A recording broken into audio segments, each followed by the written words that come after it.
सबने देखा होगा टेलीविजनों पे एक देश के 4-5 जजेस साहब प्रेस कॉन्फ्रेंस कर रहे हैं और दुनिया में पहली बार देखा कि जजेस, सुप्रीम कोर्ट के जजेस पत्रकारों से न्याय मांग रहे हैं।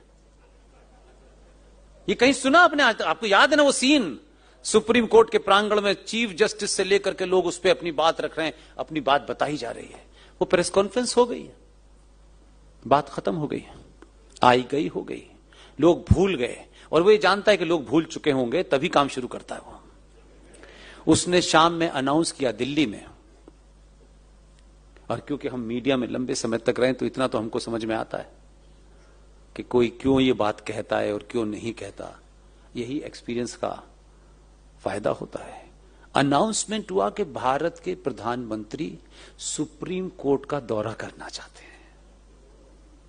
अब ये अनाउंसमेंट हुआ तो सैनिटाइज कर दी गई, एसपीजी लग गई, सब झाड़ी वाड़ी यहां तो कबूतर सब ढूंढा जा रहा है कि कोई कबूतर ना आ जाए, कोई बिल्ली ना आ जाए। अब आप ये तो मानेंगे कि जिस इंस्टीट्यूशन को वो देखने जा रहा है उस इंस्टीट्यूशन का टॉप वही घुमाएगा, कोई किलर तो घुमाएगा नहीं, घुमाएगा। और ये भी समझ में नहीं आया कि जब 15 साल गुजरात में था तब तो अदालतों के इतने चक्कर काटे, फिर का अदालत में देखना क्या चाहता है? इसे क्या देखना है? कोई सौंदर्यीकरण देखना है, कोई फूल पत्ती ढूंढनी है?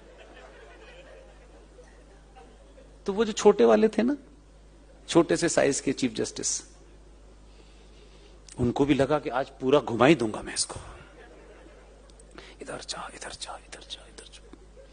पूरा देश देख रहा है कि वो चीफ, और वो क्या कहते हैं, बताइए जज साहिबान कहां बैठ के फैसला देते हैं? यहां बैठ के देते हैं। यहां कैसा है, ये कैसा है?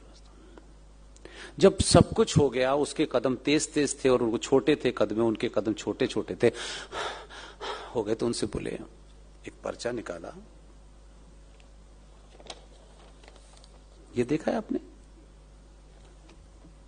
बस नमस्कार, पूरा हो गया। और जज साहब बाहर आए, जज साहब बोले, राम मंदिर पे फैसला 40 दिन में दूंगा। कुछ लोगों को समझ नहीं आया कि ये कौन सा इंजेक्शन लगा है। और फिर 40 दिन के बाद फैसला आया, राम मंदिर यही बनेगा, यही मंदिर है। मालूम है क्या था? सत्ताएं सिर्फ ऑफिस में बैठ करके नहीं चलती हैं। हमारे पूर्वजों ने सत्ताएं सिर्फ बैठ के नहीं चलाई हैं। जमीन की हकीकत, जो कागज दिखाया था ना, वो कागज उनके दामाद का था। उनके दामाद कहीं किसी राज्य सरकार में जज हैं जो करप्शन में फंसे हुए थे। और देखिए, इसमें ईमानदार है वो। नहीं, उसकी ईमानदारी बता रहा हूं, आप पहले से हंस रहे हो। वो ईमानदारी देखिए उसकी कितनी है। जैसे ही उन्होंने फैसला दे दिया, हम आप भारत माता की जय, हम सब खुशी खुशी घूम रहे थे, लेकिन पीछे का जो होमवर्क है वो नहीं पता किसी को। उसने फैसला देने के बाद निगाह गड़ा के रखी कि ये रिटायर किस दिन होने वाले हैं। वो जिस दिन रिटायर होके तेजी तेजी से बाहर आए और घर पे पहुंचे, वो ये जानता है मनुष्य मनुष्य है, उसमें लालच भी है, उसमें सब कुछ भी है, उसमें द्वेष भी है, उसमें बदला भी है। वो कोई खाली नहीं छोड़ता, पता नहीं कब बहक जाए। बहकने के तो पैसे लगते नहीं है। वो घर पहुंचे, घर पहुंच के उन्होंने कोट टांगा, रिटायरमेंट समाप्त हो गया उनका। रिटायरमेंट के बाद जब वो घर पहुंचे तो एक आदमी पहुंचा और एक लिफाफा दिया उनको, सर ये है आपके लिए।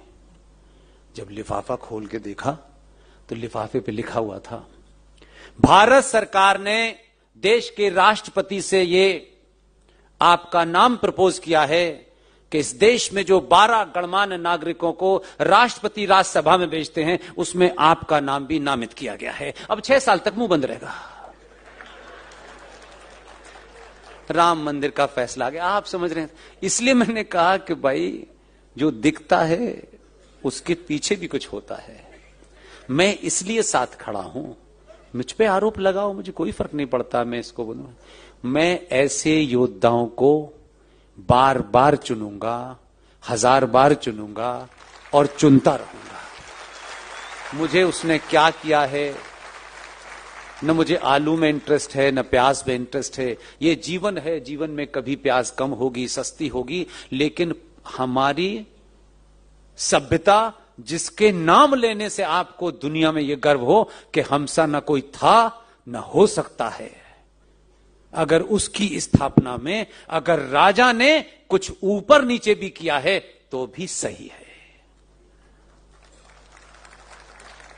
अब बताइए किसने उसको 240 पे रोका? जरा, आपको सब कुछ चाहिए, लेकिन 5 साल में बिना पैसे के, कोई इन्वेस्टमेंट के, 5 साल में आप 1 मिनट 30 सेकंड के लिए सनातनी नहीं हुए। यह शर्म की बात है। उस 30 सेकंड में आपको जाति, मेरा, तेरा, इसको नीचे दिखाना है, उसको नीचे दिखाना है, आपने उसे 240 पर रोक दिया है।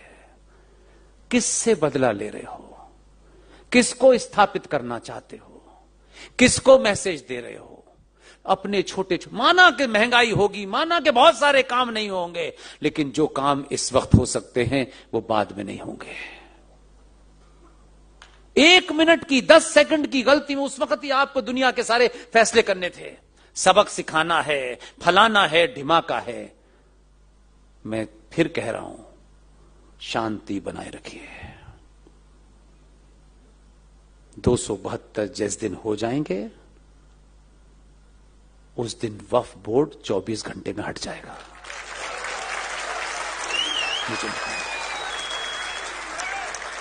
इसलिए आपने अगर गलती कर ली है और प्रायश्चित है तो दोबारा गलती मत कीजिएगा।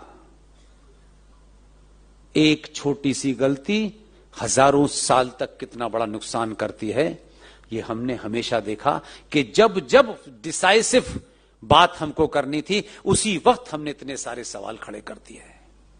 अगर इतिहास में चचा फूल वाले को प्रधानमंत्री बना दिया गया, जिसको उस अपनी पार्टी के लोगों ने अध्यक्ष नहीं बनाया, वो इस देश का पहला प्रधानमंत्री हो गया। और ये गलत नैरेटिव सेट कर दिया, झूठ बोला कि 15 अगस्त 1947 को जवाहरलाल नेहरू ने शपथ ली थी। जवाहरलाल नेहरू ने पहली शपथ 47 में नहीं ली थी, 2 सितंबर 46 में ली थी। लॉर्ड वॉविल ने उन्हें शपथ दिलाई थी। यह सच्चाई नहीं जानना चाहते आप? उस वक्त भी ऐसे महान लोग थे। वो ठीक है, कांग्रेस पार्टी में होंगे, लेकिन कांग्रेस पार्टी आज की पार्टी नहीं थी, वो वाली पार्टी थी। उसमें कैसे महान लोग थे ये इसका पता नहीं लगाया आपने। मैं इसलिए आपको बताता हूं कि बार बार शत्रु को सिर्फ इस वजह से मत देखिए कि वो इधर खड़ा हुआ है। हो सकता है कि वो इधर खड़े होने के बाद भी कुछ बड़ा कर सकता हो।